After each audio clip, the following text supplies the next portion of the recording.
Indeed, we are here for the live stream. What's up, everybody?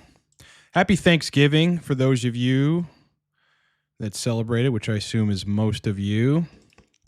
It's fucking so weird these days. You celebrate a holiday, you get shamed for it or shamed for saying it. Hope you guys are great. Let's kick off this stream and talk about a couple things. Look, forget about testosterone. Just forget about it for a second. If you want to dial in a TRT, but you know the things that matter, which are energy, sexual function on TRT, you kind of have to not look at testosterone itself as much as you look at DHT and estradiol. Listen, test is for the muscles. Test is anabolic. It increases your metabolic rate. It, to some degree contributes to masculinity, energy, all that stuff. But mostly it's for the muscles, I mean, testosterone is what ultimately facilitates the protein synthesis inside the muscle, the MPS, to make you anabolic and allow you to build a physique and be strong at the gym and have a lot of endurance. DHT and estradiol, they are the arbiters, the final committee that determines how the outcome of your protocol is going to be in terms of success, in terms of sexual function. It's just DHT and estrogen. And if people would remember that and know that, everyone would have a lot better of a time on TRT. The folks that are having a hard time dialing in DHT and estrogen, where are they? If estrogen's sitting at 45, but DHT is 80, you have a problem. Okay? Just because DHT is high does not mean you're going to have sexual function. Estrogen needs to be in range. You could oscillate this. Just run this experiment. Find a protocol. It's going to be a lower end dose of testosterone that, particularly cream, okay? Call it 4 to 6 pumps of 100 milligram per milliliter a day. And a dose of HCG that takes your E2 to 30. Just find that, right? First of all, you'll be dialed in at that point. But secondly, then when you're dialed in and have great sexual function at between 27 and 30 estradiol and what will definitely be high DHT from that, then why don't you bump the HCG up to 450 IU a day? Say it was at 200 IU a day. And then watch. Over the course of the next week, over the course of the next day after you increase that HCG dose, watch your erections start to go soft and watch your libido shift out of the zone and watch nocturnal and morning erections go south. Well, what changed? You still have high DHT in that case. The only thing that changes, you increase the HCG dose and now you have more estrogen. That's fucking it. That's it. Reduce the HCG dose back down to where it was. Sexual function returns. It always returns when you get the estrogen in range and you have high DHT. That's pretty much it. And again, top of the reference range or slightly super physiologic on DHT. Estrogen in the 20 to 35 zone. That's just it. These two hormones so much dictate how your protocol goes regarding sexual function that it's almost like you should ignore the testosterone itself. It's for the muscles. That's how I think about it. That's literally how I think about it. Yeah, and it converts to DHT and estradiol. So it's got to be the right, numbers. But testosterone is a singular hormone. It's just not influencing these things. At a large enough capacity, DHT and estradiol are the arbiters. They control your protocol, and you must understand that in order to be successful dialing in exogenous hormones, which, as we know, you don't just start injecting exogenous hormones or applying exogenous hormones and suddenly your ED is fixed and you're walking around like a 17-year-old. It just doesn't work that way. Those numbers have to be right. Take heed, boys. Take heed. Anyway, hope you guys had a great Thanksgiving. Hope you're enjoying kind of the 4-day weekend, 3-day weekend that you have, hopefully, and you're just trying to take a break and take a rest.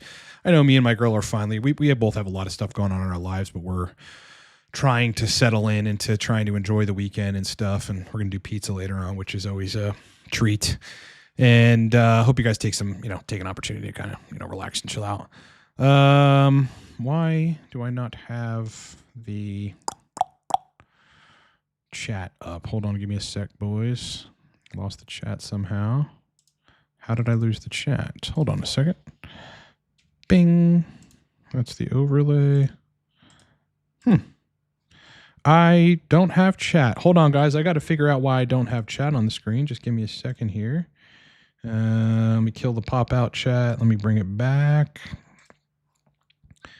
No, it still doesn't want to work here, which is weird. Why would it do that? Huh. It's above the camera. That would make sense. I'll get your questions in a sec, boys. I'm just trying to figure out why the hell the chat isn't working. Bing. Will that work? No. Weird. What is going on with chat? All right, well, I can answer your guys' questions in a sec here, but I'm trying to get the chat on the screen, and I don't know why it is not on there.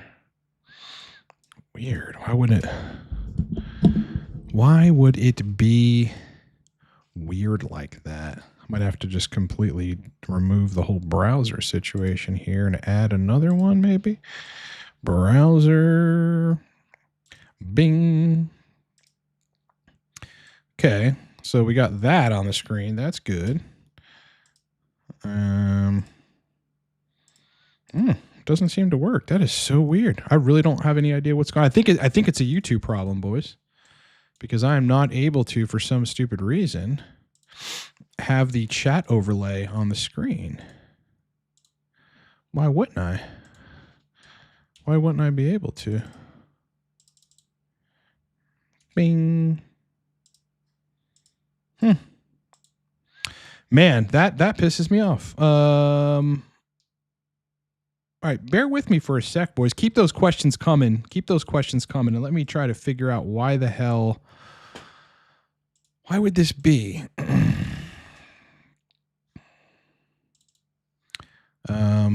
Why I can't. Well, I don't really know why that would be. A custom CSS, that doesn't really make sense at all. No, it's totally there. It's really there. Local file? There's no local file.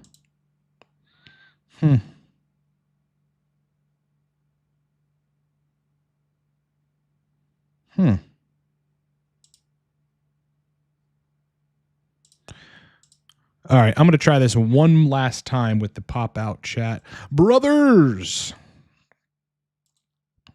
And then I guess we're going to have to go chatless here, which sucks. Sucks. At least on the overlay on the screen, we want to be able to see comments here. Wow. I think it's just broken. It's honestly just broken. That makes zero sense. Okay, yes. Matt says, finally caught us live. Awesome, brother. What's all your protocol approaches to insomnia cases on TRT? So insomnia on TRT. This is just a constant state of androgens with long esters causes the central nervous system to be in overdrive. Yeah, look, insomnia on TRT is never permanent. It's never a permanent state. It is something that happens, usually initially. It can happen if you're adjusting a dose, like, increasing a dose. It can happen if you're not used to a lot of estradiol. That's one thing that can absolutely make it happen. And yeah, I mean, it's a temporary state. It will go away. Yeah. I mean, I think in the very beginning of TRT for me, once it took probably a month and a half of dosing. I started at 210 milligrams a week years back. Just doing daily injections sub-Q, which was a mistake. And I had insomnia at probably about month 1.5. Yeah, I remember just laying there in bed. Like, I was tired, physically tired, like felt like I needed to sleep, but could not go to sleep. And then it just ultimately went away. It just went away over time. Your body has to adjust to a new hormone level, which is, profoundly different than anything that, you're used to having.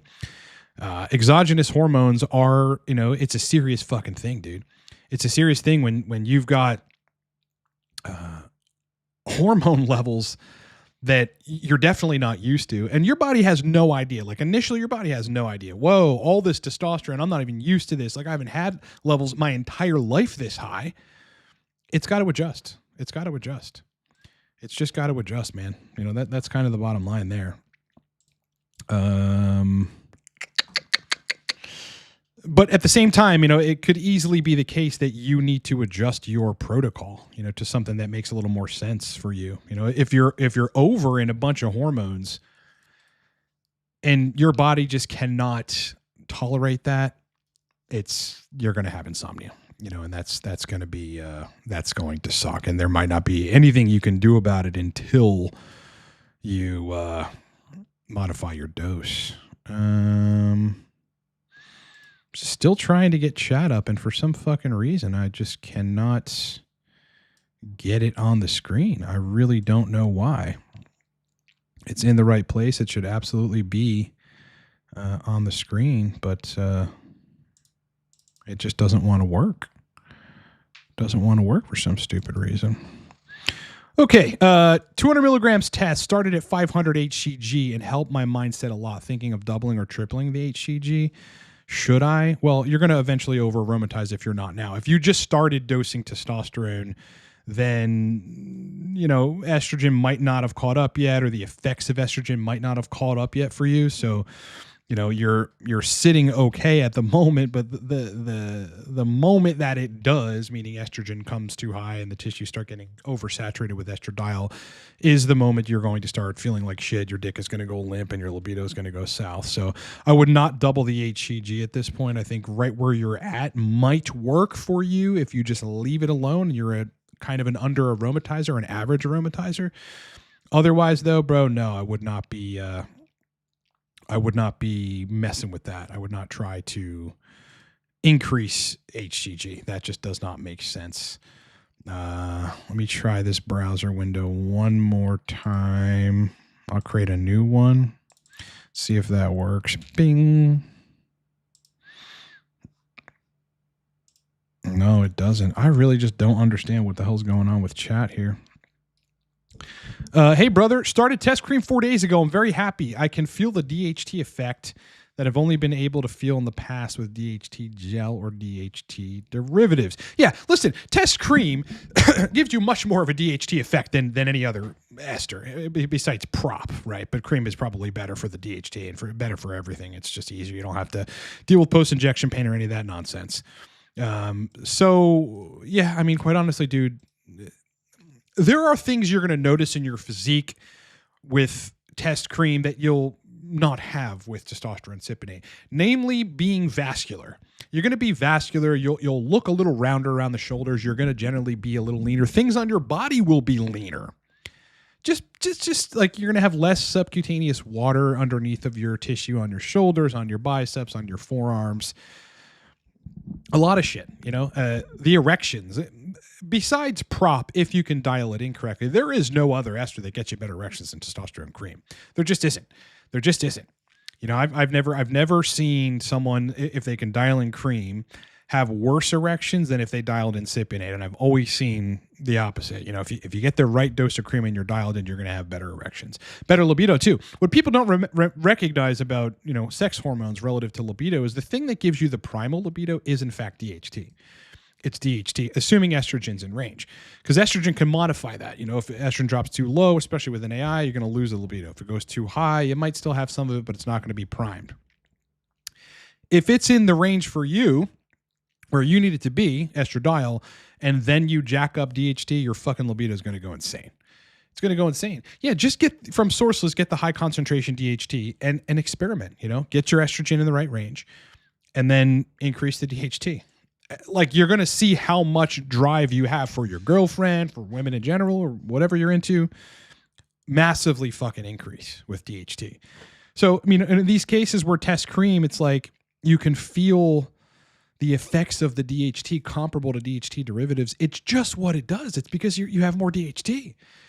I mean, DHT is awesome. The only the only negative about it is hair loss. You know, I mean, that's pretty much it. But sometimes you got to, you know, decide your hair or your dick, you know, your hair or your masculinity or whatever. Hopefully you find a good balance, you know. Again, like I talked about yesterday, some people need to rub, you know, a couple pumps on the scrotum and a few pumps on the forearm, you know, so that you're not inducing catastrophic hair loss. And then you balance out. You reduce your HCG dose otherwise so that estrogen comes in range. You still have enough DHT and you have good sexual function. I mean, that's totally possible. But, I mean, make no mistake, man, DHT is it. DHT is it. It's precisely what we need as men to be men, and it is what we need regarding erections, you know, to have quality erections. That's just what we fucking need. God, I wish I could figure out why the hell chat isn't working and I can't put the chat on the screen. I really have no idea, boys. I really just don't have any clue what the fuck's going on with chat. Yeah, there's just literally no reason why it wouldn't be working. I think YouTube's just taking a dump on me here. Taking a dump on me, brothers. All right, get to more questions in a sec, boys. I'm just trying to figure out this chat situation. Yeah, it's just so weird. It like it's not popping up on the screen. Dar Fitness, good morning, brother. Hope you're great. All right, let me try this chat thing one last time. Got the pop out chat. I already have the overlay URL. You know, it's showing up here. It just doesn't show up in OBS. Doesn't show up in OBS. All right, hold on one sec, boys. I'm going to have to close OBS for a sec. I'll be right back. All right, we're back. Now, let me see if chat works here, because something just got really, really weird, brothers. Brothers. There it is. Holy fuck. Holy fuck. I just needed to restart thing. Now we are in business, brother. Matt, thanks for saying that. All right, so that was the first question. These are some of the questions we answered. Lazarus, been tweaking. Hold on, let me change the height of this. Let's see. Height should be a lot higher than that. 800 or so. Let's try that. Okay. Height should be 1200. Let's try that. Still have to tweak things a little bit, boys. Hold on. And let me shrink that a little bit. Change the height one last time. 2500. Couldn't see it needing any more than that. Been tweaking little things since coming off a cycle of TRT, HCG, and Primo, and libido tanked. It tanked on the cycle? Is that what happened? Now on test, 150 milligrams, cypionate a week, 500 HCG, and 50 proviron a day. Libido is still a little weak. Any advice? Where's Estradiol? That's why. 150 milligrams to test, cypionate a week. First of all, how are you injecting that? Are you doing it every day, every other day? Why not include these details? This fucking matters. Why not include your bloods? Do you know them? If you don't know them, that's problem number one. Estrogen's probably too high. DHT probably okay. That proviron could be crushing E2 at the tissue level, which DHT can do, which is going to nuke your libido. Might be, you know, best once you look at estrogen to move back to 25 milligrams a day of proviron. Brother, I need details. Levi, I'm on 20 milligrams of prop and want to move on less frequent injections because of PIP. Is test either move? Well, probably. Yeah, test prop doing infrequent injections really usually doesn't make sense. It just doesn't end up making sense. Yeah. Because, I mean, you have these wild fluctuations. You get a super fucking peak initially. So, I mean, think about the doses you'd have to dose there. You're talking about 80 milligrams every third day. Yeah, maybe 60 milligrams every third day. If you look at steroid plotter, that's going to peak you like this and then trough you like that. By trough, you're going to feel crappy. You can make this work, but generally you just end up feeling the negatives of the fluctuation of testosterone, DHT, and estradiol in this particular case. So yeah, enethate might be great. I mean, enethate is an okay ester. Yes, it's comparable to cypionate. Yes, it sucks in that it takes a while to dial in. There's all these negatives to it. Not quite as bad as cypionate. Peaks a little higher, leaves faster. But you can make it work. You can make it work. Yeah, you can make it work. At 20 a day, the equivalent there would be less enethate, though. in terms of like getting you where estrogen's in the sweet spot and you're dialed in. You'd probably have to do something like 14, 15, 16 milligrams a day. I don't know what your HCG dose is either. E2 is controlled at 30. What dose of Masteron are your protocols to add sex drive and libido to TRT? Brother, this is not how this works. You can't just add Masteron. That's like gambling. Like without knowing what slot machines you're playing and what the progressives are, or knowing how to play blackjack. That's like gambling. You're just going to lose money. You can't just say, hey, Masteron will increase sex drive. It might kill it. At 30 picograms per milliliter, you dose an ounce of Masteron and you're going to kill your libido fucking dead. Because it's going to crush estrogen at the gene expression level. And it's going to antagonize estrogen receptors. Don't you know what Masteron does? Think about this. Have you been watching content that I've been putting out for the last many years on all of this? Estrogen needs to be right around where it is. And you've got to have high enough DHT, which hopefully you're achieving with your test dose. And then you've got to have functional testicles and a little bit of DHEA. I mean, that's really the ticket to get dialed in on TRT. So E2 at 30, I would dose no dose of Masteron. No dose of Masteron. You're going to crush estrogen and your libido is going to go away. I use 10 milligrams Cialis daily, and sometimes I still don't get full erections. Sometimes get spontaneous erections, but nothing consistent. Sometimes I think I need more androgens as I use. Brother, you need to look at your bloods. Yep. But everything regarding sexual function this is the title of this video. DHT and estradiol. Is DHT high enough? Is estrogen in range or close to range? Do you have functional testicles?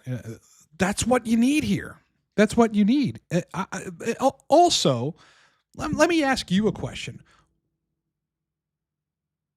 Why? I don't really think you're asking me a question necessarily, but just sort of putting this out there.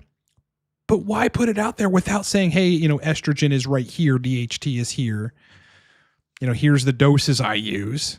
Brother, all you're doing is talking.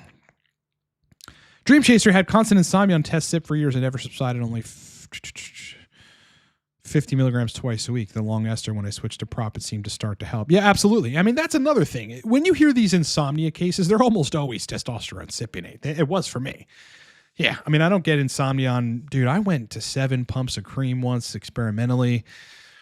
490 milligrams of test prop a week. No insomnia whatsoever. I slept fine. It's cypionate. Yeah, I mean, definitely, dude. You get no trough. If you get no trough, your body's going to freak out. Think about it. You're not used to that. You can't have the same fucking level of hormones 24 hours a day. It just doesn't make sense. And your body's not designed that way. If you look at a graph of how our testosterone operates throughout the day as males, in the morning, we get a swift peak, dude. We get almost like a cream-like peak, somewhat equivalent. And then if you look at the graph toward the end of the day, we trough pretty heavily, dude. We may go down 300, 400, 500 nanograms per deciliter in total testosterone by the end of the day. That's what a natty does. And then in the morning we start peak, we peak again. Luteinizing hormone gets down there, testicle starts secreting test, you peak. Consistent levels of testosterone and otherwise metabolite hormones, your body's going to freak out. This is why steady state is fucking nonsense. You need peaks and troughs, boys. You need them. To take antidepressants a long time ago in finasteride, although not use this for nearly 1 year. Yeah, you've got PFS and you need to get on hormones. We do coaching for that. If you need to book me, livecortex.com. Right now it's 50% off. Could you suggest some nootropic cognitive enhancing medications available by prescription? Prescription. The only prescription stuff is honestly modafinil, and modafinil is not half bad. I mean, it can give you overages in histamine, and you can have histaminergic headaches. You can have facial flushing and some other things.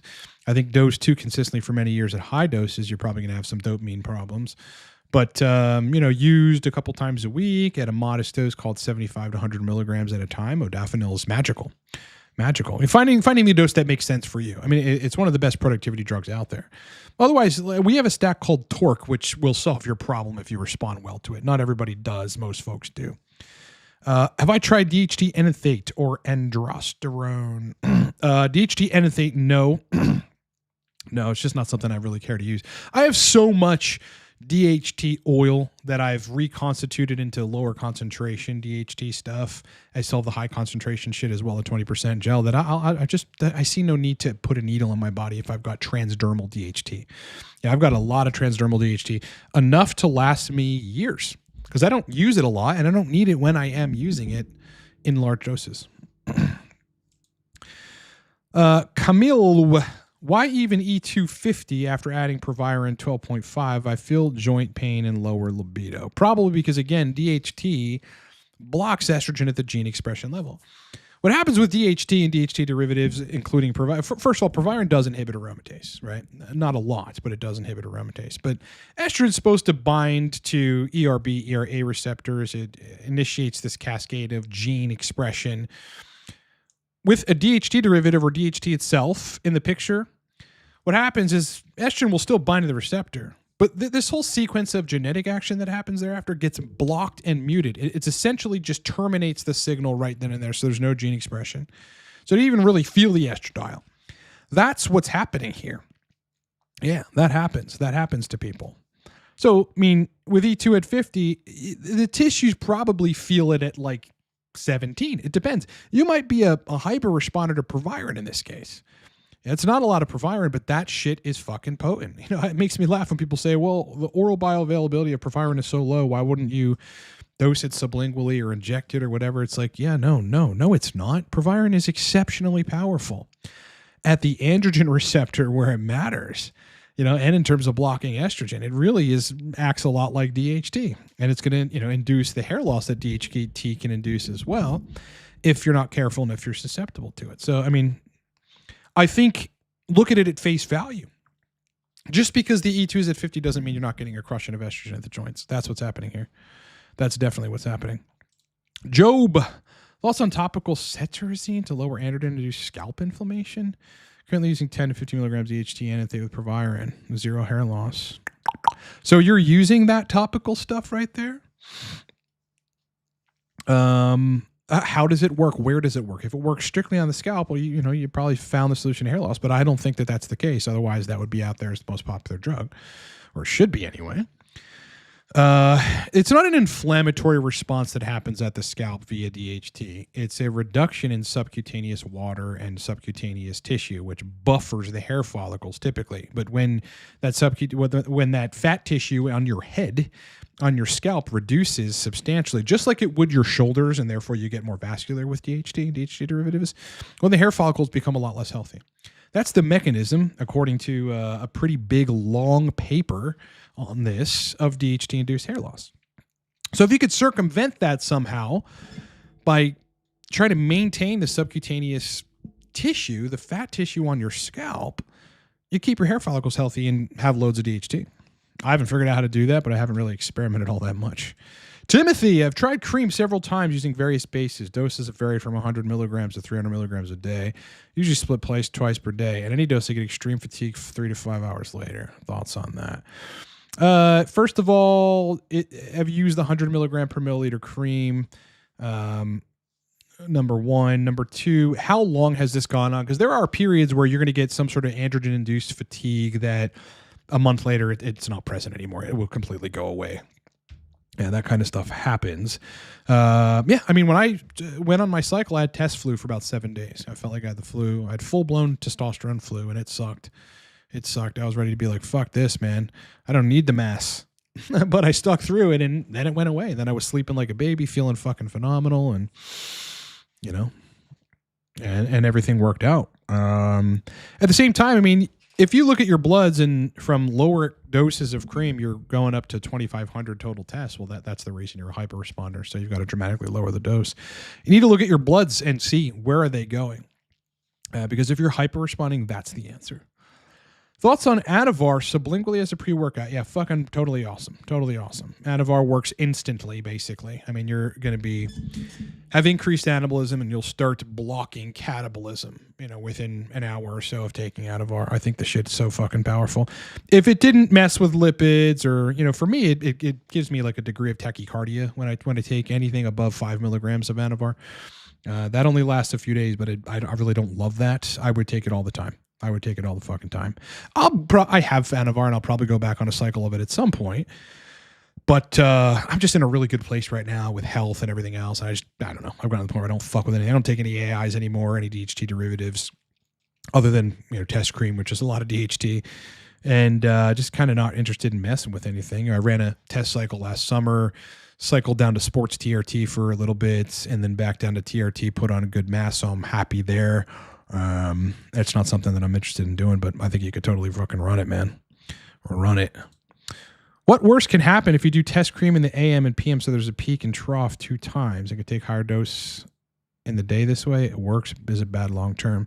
Yeah, if you dose test cream in the morning and in the evening, 6, 7 p.m., I know a lot of the proponents of testosterone cream out there on the web are saying that you should do that. In the end, all that does is keep you a lot more steady states and never gives you a trough, particularly on estradiol. So number one, you're going to have more side effects regarding H&H, overstimulation, potentially insomnia, shit like that. Secondly, though, you don't get a break from conversion of test to estrogen. You have a longer area under the curve, or AUC, which is the area within which you are aromatizing testosterone into estradiol. And likely you're just going to end up with ED and libido problems and sensation and climax problems that way.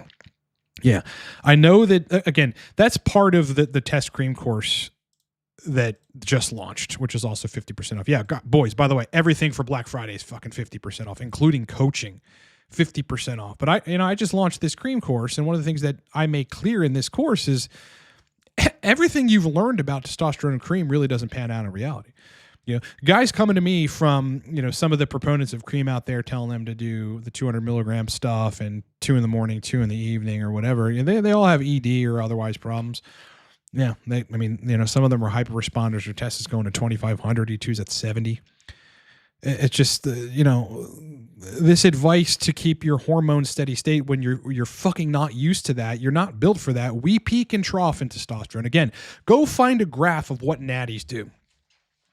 Some people say, well, we're not natties. We don't want to be natties. Yeah, no, we don't want to be natties. We want to have more. We want to have more DHT. We want to have more energy and all that stuff. But we want to follow a similar curve, in terms of peak and trough. Specifically, so the area under the curve of aromatization into test to estrogen is reduced so that you can have a functional penis and libido. Yeah, it's just, I got everything popular is wrong.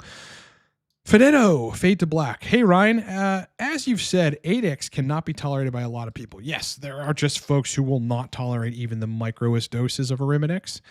And, it just means, yeah, you can switch to Primo or Masteron to try to fix that. But chances are, if you're sensitive to the blocking of aromatase or the modifying of estrogen in a way which feels like you're reducing it, even Primobolan and Masteron are going to give you side effects too.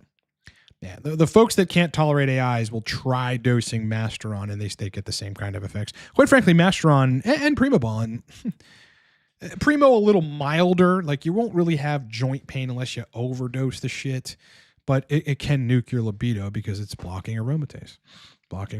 So if you're having trouble with 8X, you're probably not going to do well on these other things, although you should try.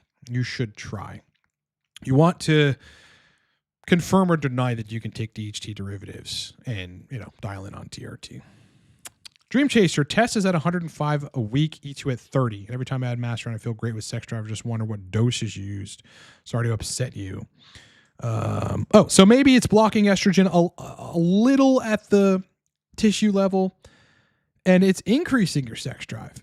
That would be because at 105 milligrams a week a test, you really don't have a lot of DHT.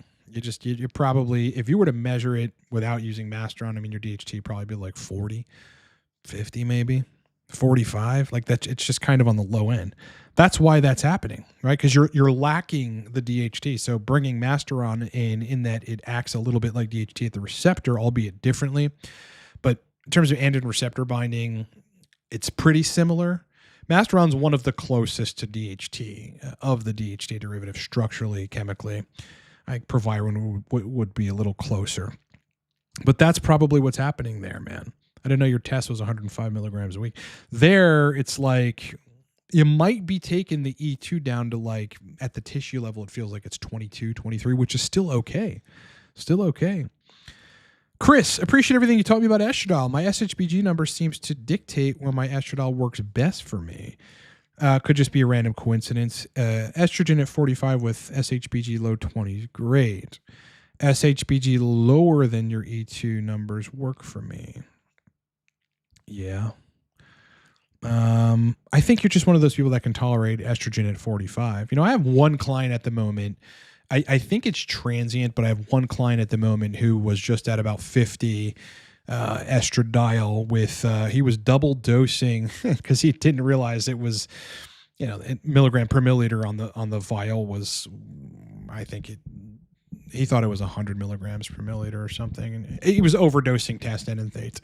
And turns out, though, that, test was pretty high, DHT sky high, estradiol around 50, and he had good sex drive and erections. I do not see that often, and that's going to fail soon. So we've made the adjustment. But, every now and then you get somebody who can tolerate higher end estradiol. The only explanation I have for that is that at the tissue level, your body just doesn't feel like it's that much. It's distributing it evenly. It really isn't saturating the tissues and having some super negative effect. It's not like bolusing at once. You might actually have a trough. I don't really know when you tested this. You tested this at peak or you tested it at trough? Do you trough at all? There's all kinds of explanations for that. Unique YouTube handle. How can FSH decrease in cholesterol skewing anomalies from PAS, PFS, PSSD be explained? What could be done to correct this? Regarding the cholesterol, that's a hard one. Regarding FSH and LH, yeah, what he's referring to is that people that have PFS, PSSD typically have hypopituitarism. Yeah, I mean, that's one of your biggest problems. Yeah, I would, what can be done to correct it? Nothing. I have never seen anyone naturally recover from either of these conditions. I've just not seen that. Nothing can be done. You have to replace the hormones. That's it. That's just it. I think these are the kinds of things that can happen when you block DHT. When you block DHT and you over aromatize, you over aromatize. If you think about this, like what ultimately stops your secretion of the pituitary hormones that make testosterone? Well, estrogen does, right? Estrogen does. That's why if you use Clomid, you block estrogen receptors, you start secreting LH, FSH from the pituitary. But if you've got overages in estradiol, well, guess what that's going to do? Stop them from producing those things. PFS, PSSD convert your testosterone disproportionately to estradiol and not DHT. You're shutting down the pituitary right then and there due to estradiol. That's your answer. That's why. How can it be fixed? You could try exogenous DHT with no exogenous tests, but that is unlikely to fucking work. You need to get on hormones. You have to replace the hormones. But do understand that why you get hypopituitarism on, after blocking DHTs because you have an overage of estradiol, which shuts down the pituitary. Again, you take Clomid to block the estrogen receptor so that you start making more of the pituitary sex hormones. That's the answer. Can I talk about SHBG impact? Doesn't really impact a whole lot unless it's super high or below 5. Never seen it. Never seen it affect anything other than above range or below 5. Chris, I've learned that SHBG below 16 causes migraines for me. So SHBG in the low 20s and estradiol 45 gives me great EQ and no migraines. Have you seen this before? What are your thoughts? No, I've not seen that before. Nope. I would assert that is either a correlation you've made. Anything is possible. So yes, this could be true, but this wouldn't make any sense to me. It just, I don't know that there's a mechanism by which that can happen. Potentially lower end, lower end SHBG might allow a little less free estradiol, and estrogen is implicated in tension type headaches. So if you go read the literature on that, that's what you'll find. And so potentially that's what's happening here. No, I think that you might be right in that's the actual cause. Otherwise, you're making an error in attribution and it's something else.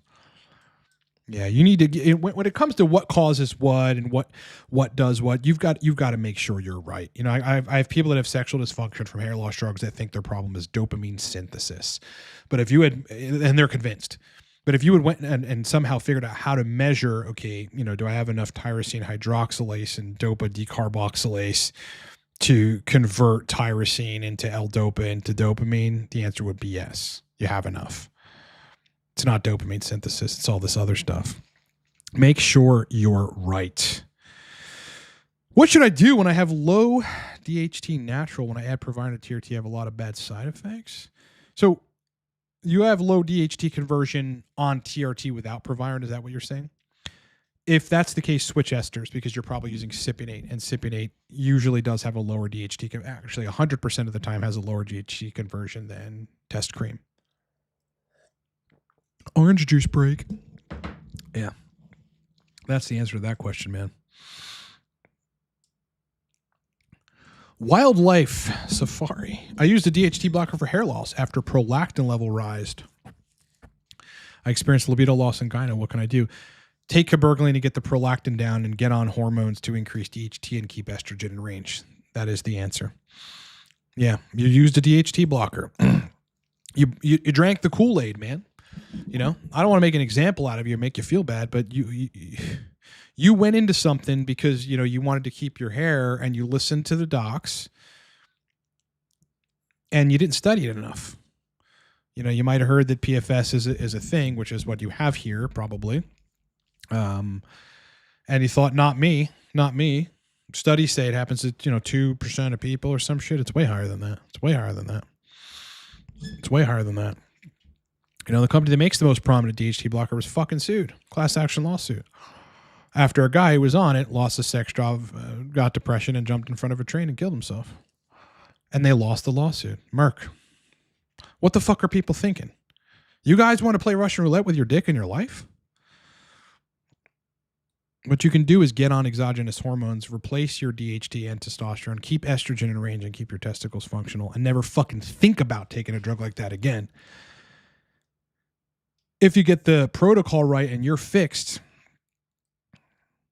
stay on it, and then don't make that mistake again, ever.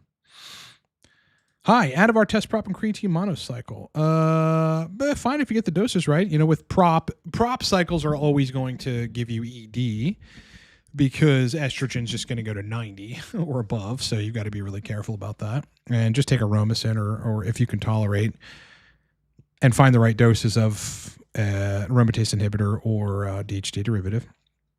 Can you combine prop and SIP in a protocol? Absolutely. Yeah, you can. And this might even work. But the typical hybrid protocols are backwards, in my opinion, in that they are mostly cypionate and then a little bit of prop. I think that's a bad idea. I think if you want a good hybrid protocol, you want to have the fast-acting ester as the majority of the dose of testosterone, and then you want to have a slow-acting thing just come in there once every 5 days or so, once every 6 days. Call it 20 milligrams of prop a day, and then you dose 50 milligrams of cypionate once every 7 days, something like that. Yeah. It just tends to cause a really fucking cool balance where, you have this sort of increase in tests, estrogen a little bit in DHT for a brief period, and then it troughs back down. You're still troughing, which is the point of having a short-acting ester. You actually get the trough. So you keep a trough in that dynamic, and it ends up working out for sexual function. You don't stay over aromatizing. But yeah, you can do it. Just you want to have the prop as most of your testosterone and then a small little infusion of cypionate. Rather than that stupid like CYP prop blend, which is mostly cypionate. You might as well just be taking cypionate at that point. PFS protocol, 3 clicks of 20% cream, 25 milligrams per iron, 200 IU HCG, fingertip DHT cream, 10%, 50 milligrams DHA. Is that good for PFS? No, it is not. Nope. Yeah. Go watch some of the content I put out about test cream. And for you, I mean, hands down, the best solution for people that have PFS 80% of the time is testosterone cream. So go get that course and you'll learn, first of all, the 20% cream is not the answer. If you want to dial in estrogen, which you need to be dialed in your range, which is usually in range, in Quest's range, you want lower concentration cream so that you can make smaller adjustments at a time. If you're dosing 20% cream, you're just likely to over aromatize to the point where, your PFS will absolutely positively never get better. Sure, you're going to have a lot of DHT, but high DHT with out of whack estrogen nullifies your DHT. Yeah, and that is not a good protocol, my friend. It is not.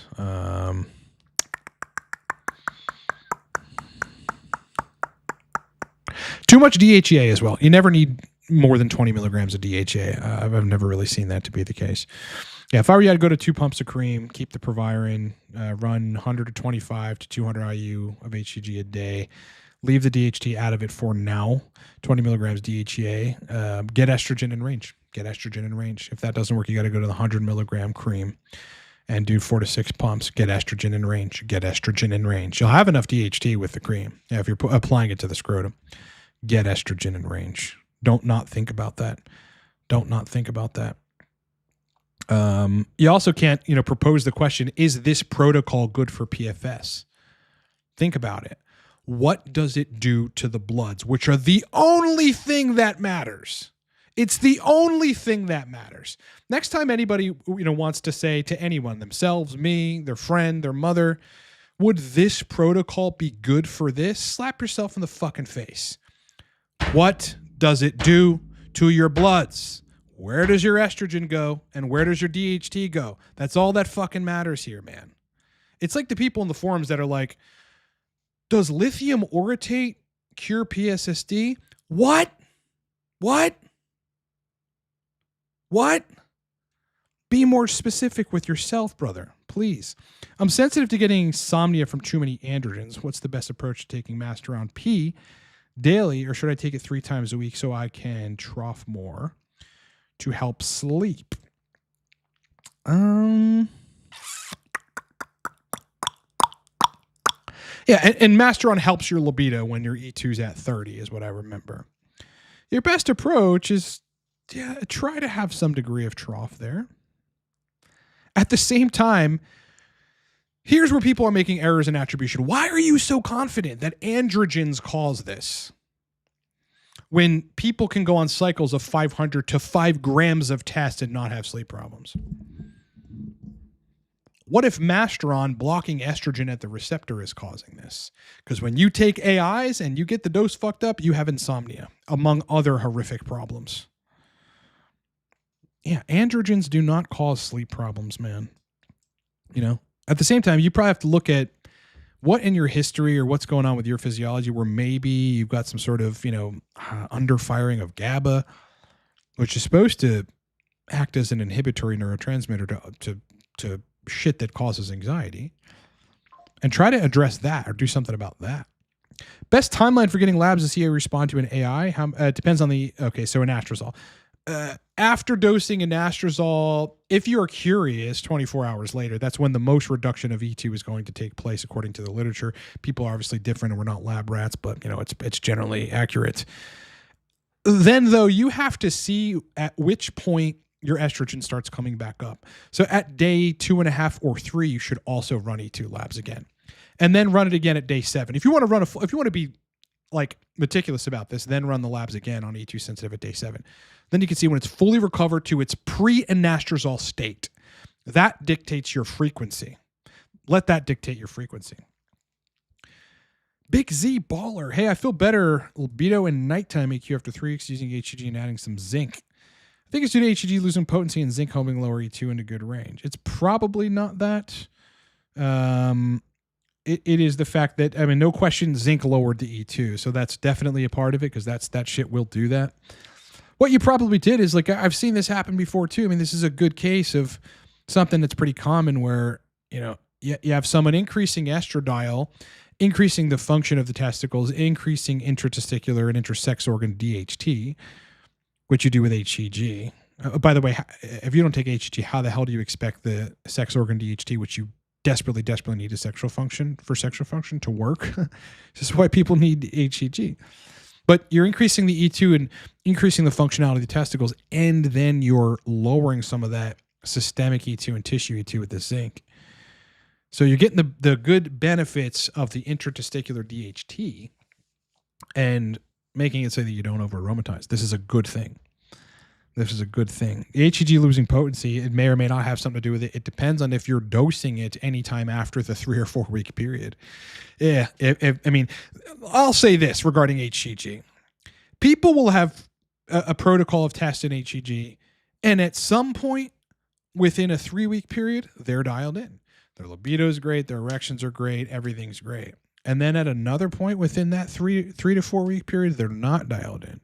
Libido starts to suffer, erections go south, or something goes wrong. You know why that is? Because HCG loses potency a lot sooner than we're told. 3 weeks, boys. 3 weeks. So if you're down to the latter end of that 3 week period on your HCG, well, guess what's going to happen because it's losing potency? E2 is going to go down. You might find erections are phenomenal. Like, what the fuck, dude? I'm waking up with erections. I'm just laying next to my girl. She breathes on me. I have an erection. Then you reconstitute a new vial of HCG and suddenly nothing else changed in your protocol, not even the HCG dose. Then EQ starts to go south. People are like, I don't know. Some days I'm, good. Some days there's a reason for everything. It's because then you just opened a fresh vial of HCG and E2 went up 7 to 10 points. Because, you didn't reconstitute it soon enough prior. It lost potency and E2 started going down. That's why. If people are curious about fluctuations on HCG, that's exactly why. Yeah, it has to be reconstituted sooner. 3 to 4 weeks is the best mark for it. I do not trust that HCG like Pregnol lasts 6 weeks. I do not trust that. It just does not. It does not actually operate that way in my body and many others. If my free T3 is low normal, still in range, is taking desiccated thyroid worth it? Yes. It does not have AI-like properties. That is an internet myth. That is an internet myth. Thyroid hormones are not AIs. They do not control estrogen at all. They might modify aromatase to some degree, maybe even markedly. They're not aromatase inhibitors, not even fucking close. But this is a case where, my girlfriend is had some low normal, but normal thyroid hormones. Started taking desiccated thyroid and feels a lot better. And no problems with hyperthyroidism. Fade to black. FYI, I found when my E2 gets too high, it triggers my migraines. It also causes nasal congestion. Yeah, that's exactly what it does. Vasodilation from high E2 could be. Again, they're implicated in tension type headaches, so this would make sense. What can I do to help the GABA firing to help some sleep issues on androgens? Thanks so much for your help. I would look into taking valerian root at nighttime, just a low dose of it. That'd be my best suggestion for you, man. AMSUDS was at 1,300 after 12 hours on 150 milligram cream. E2 at 60. I guess I'm a hyper-responder.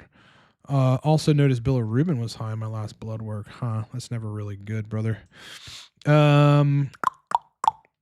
So, yeah, if I were you, that 13 or 12 hours, 150. How many pumps? How many clicks? You got to include that, man. How many clicks of the cream, dude? How many clicks? Was it 4 clicks? Was it 5 clicks? Because you could just reduce the dose, or reduce the concentration. Again, this is the problem. See, everybody, this is the problem. This is lower than the 200 milligram per milliliter stuff, and the guy's going to 1,300 total tests and E2 at 60. You believe me now? Yeah, remember, I'm seeing this shit every fucking day. So the stuff I see is not my theory. It's not born out of my mind. I don't just sit around and go, what can I make up for content today? I have endless amounts of shit to talk about because I'm working with guys every single day for years now. Right now, I have more clients than I've ever had, and I just always get to see a lot. And people dosing the high concentration cream more often than not have problems. Especially if they're doing it twice a day, they never get a trough. Their test is too high relative to so their E2 ends up too high. Plenty of DHT because the cream just is a DHT making machine, but they don't have sexual function because estrogen's way out of range and the hormones are completely out of balance. Yeah, what you need to do is get the lower concentration cream, as I've been suggesting to folks. Find the right dose where E2 does not go that high. I wouldn't suggest you're an over responder. I don't know how many pumps you're taking. You got to lower the dose though, or take an AI.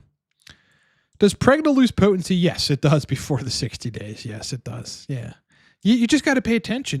Like I said, does that oscillation of sexual function happen for you on HCG, where at the latter end of the vial, things maybe start to get better because your estrogen's dropping, because the HCG is denatured. And then when you open a fresh new vial of HCG, does sexual function get a little worse? Erections get soft specifically because now the E2 is coming up. That's why I reconstitute on the dot now every 3 weeks of HCG. Yes, it costs me extra money. Yes, that's a pain in the ass. I don't really mind reconstituting it. It's just the extra money. But in the end, I know my protocol is 100% stable. I'm not going to get this drop and then like a peak where erections go south a little bit. Like right now, if I increase my HCG dose by 200 IU a day, my erections will start going south because of the estrogen.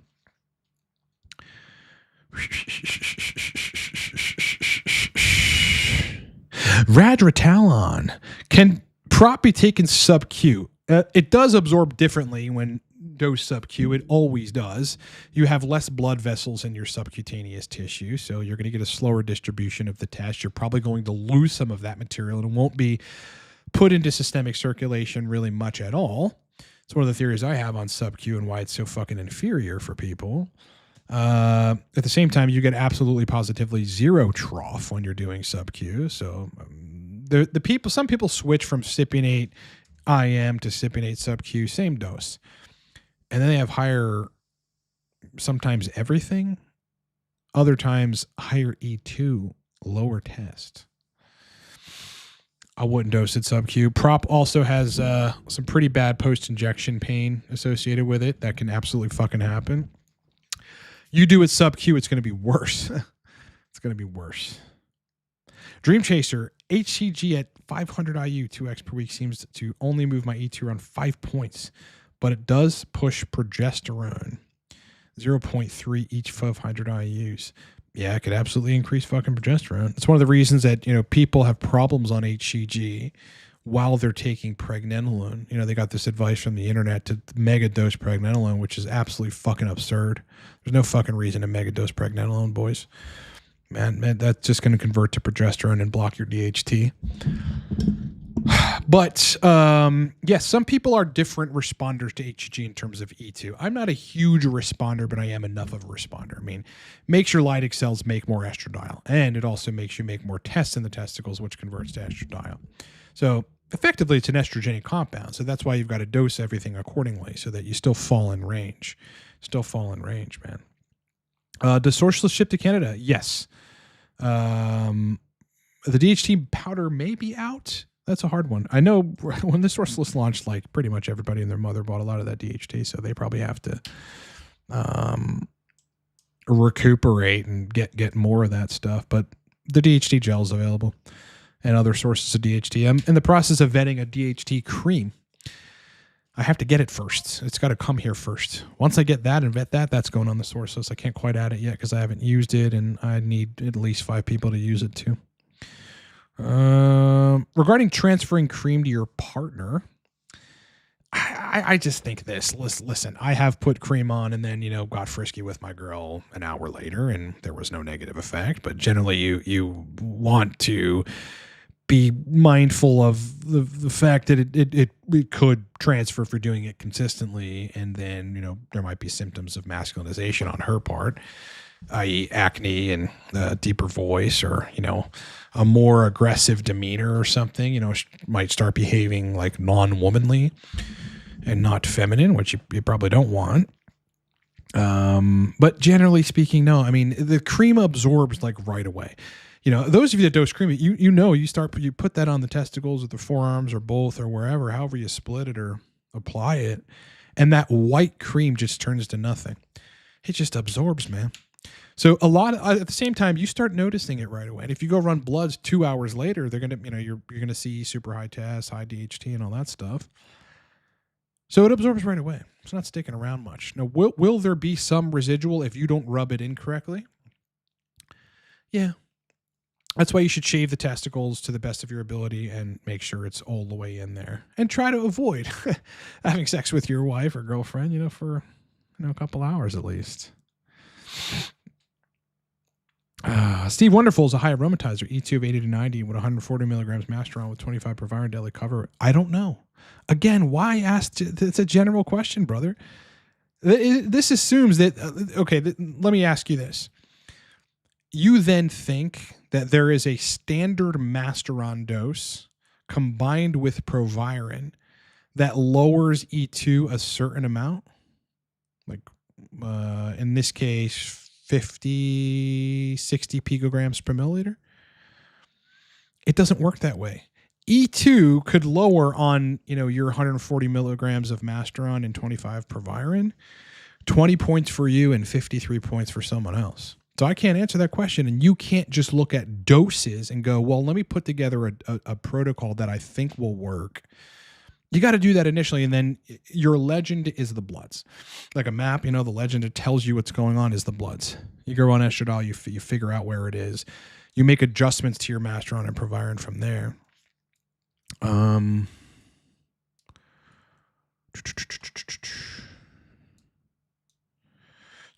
cream, 3 pumps in the AM.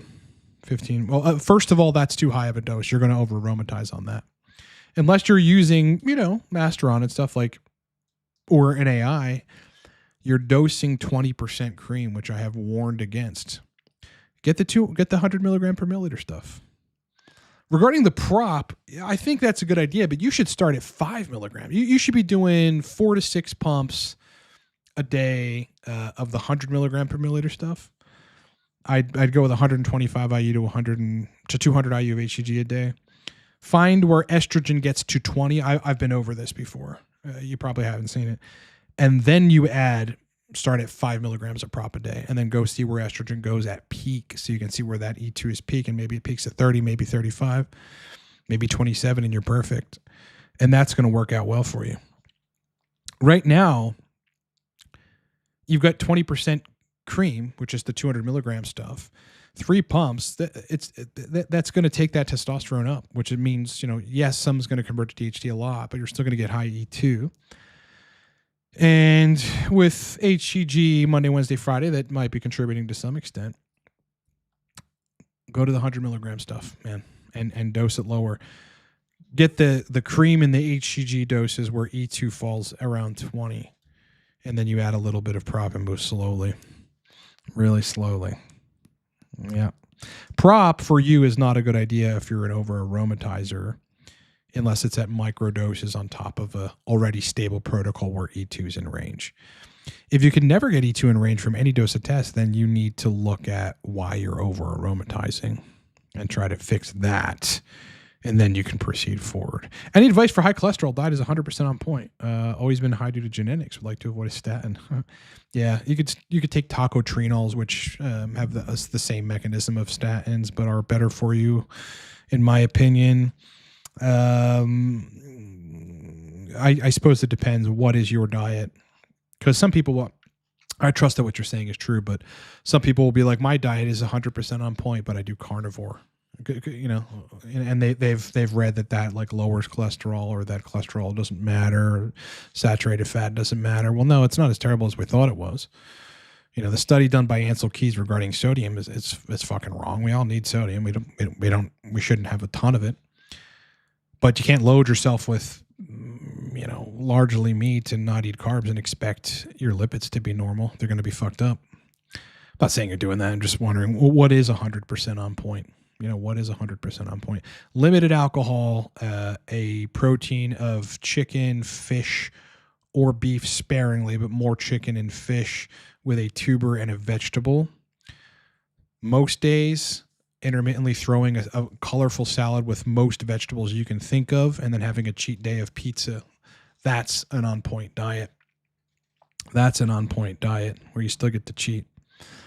Only lean chicken, fish, whole foods, lots of good quality olive oil. Monounsaturated fat shouldn't really be fucking with your lipids all that much, but it could. It could. So you need to look at that. Whole foods. Are you eating any carbs? Because you have to eat carbs. Got to eat carbs, man.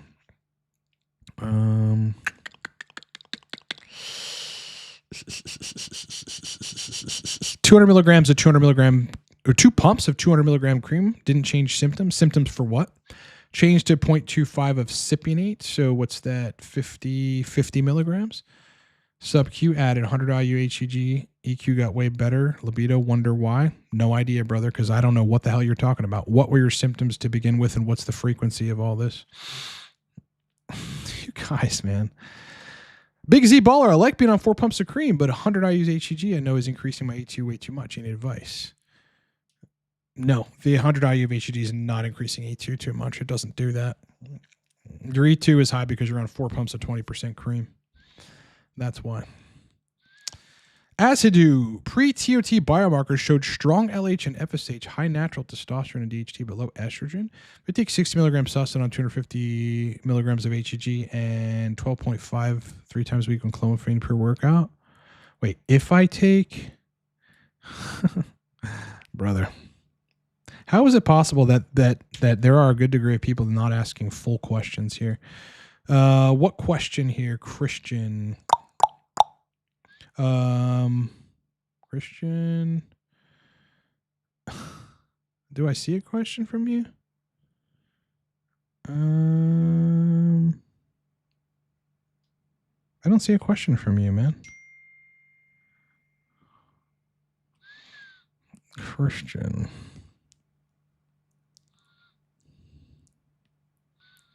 There is no question from you, Christian.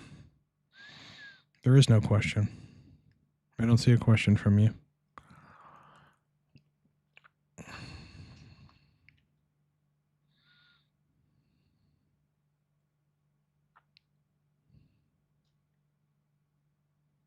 Nope. There's no Christian here, dude. You might have asked a question that the filter caught, the chat filter caught. Like I said, something that the chat filter doesn't want to, doesn't want you to say. Can I take Proviron instead of Arimidex to drop some estrogen?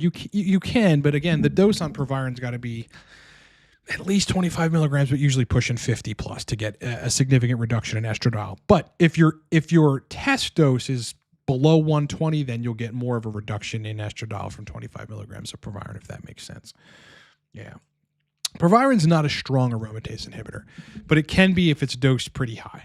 50 milligrams plus. The guy's taking 75 milligrams. They have like AI-like effects, really strong anti-estrogen effects, because it just seems to compound upon itself and create a very similar effect to something like Masteron or even Arimidex. So that's why, brother, if DHT didn't nuke my hair, I would take Proviron every day. I miss it. I miss it. Even the cream gives me a little bit of diffuse thinning. But the rest of it is so goddamn worth it, man. It's amazing. It's incredible, brothers. Hey, brothers. Black Friday. Everything's 50% off. That's the code. Go use it, livecortex.com. Be like the Japanese master emperor. That guy looks so cool. Code is Black50. That's coaching, 50% off. All of the courses, 50% off. All the TRT products, 50% off. Importantly, though, coaching. I mean, if those of you looking to book or thinking about booking, now is absolutely the time, because that's going to go back to regular price, which is substantially more than what the 50% discount will give you. Fade to Black. You said cream will aromatize less to E2 than cypionate. Yeah, generally true. But will cream raise E2 faster? Somewhat, yes. Somewhat, yeah. Not a whole lot, though. Not a whole lot. Yeah, the difference in pharmacokinetics is notable in that, testosterone cypionate is a lot slower of an absorption and, just a longer period within which you're rising. Whereas cream is kind of like, pretty quick. Not as quick as prop, though, or obviously test suspension. But because if you're putting it on the testicles where you've got this 5 to 8x higher density of 5-alpha reductase enzymes, you're allowing less substrate to even go down the pathway of aromatization. Still some substrate will, but you're allowing a lot less. So regardless of whether or not it increases faster, you have a total net less amount of E2. Best 20% DHT protocol to acutely boost EQ and performance for tonight. None. Nope, none. because you have to test that first. Again, this makes the assumptions that they're guys.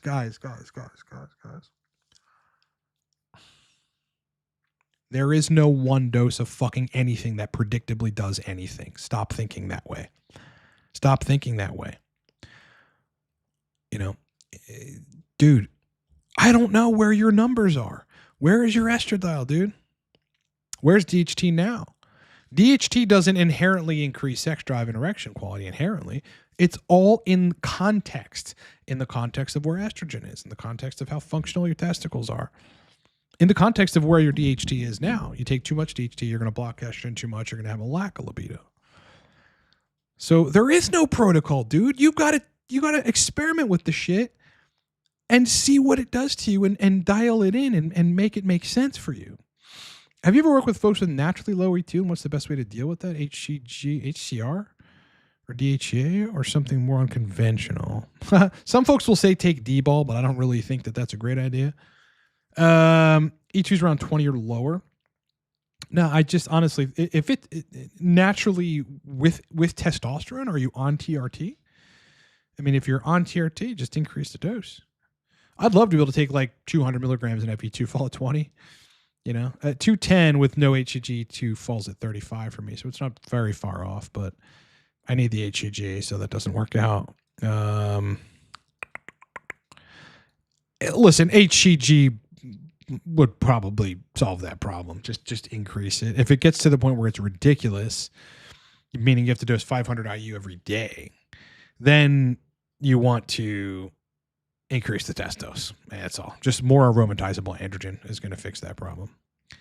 Yep.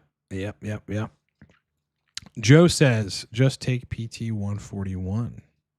Yeah, that's going to be better than trying to, if you don't know what dose of DHT is going to increase sexual function, like me, I've done all the experimentation on it, right? So like at any given time, really, a drop of what ultimately is diluted to 1 milligram, a drop of transdermal DHT will increase sex drive. Yeah. Erection quality, a little bit. It's already pretty much to the max. I purchased Sourceless. How do I download it? Does it get emailed to me? It was on the order received page, man. And you just didn't see it. It was also emailed to you. And if it's not there, it's in your spam box. So check your spam filter. Let's check your spam filter. I don't know why folks don't remember that. E2 is 20 or lower. Yeah. Are you on TRT? Increase the androgen load or increase the HCG load. Brother.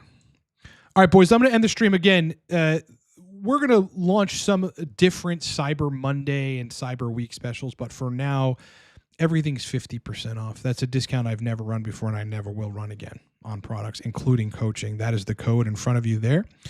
It's also down in the description of this video. Go get some product. You're going to fucking love what we have. Those of you on cream, you got to get the Test Cream course. If you're thinking about going on cream, get the Test Cream course. If you're on Cypionate and can't dial in, get the Cypionate course. If you need coaching, hire me.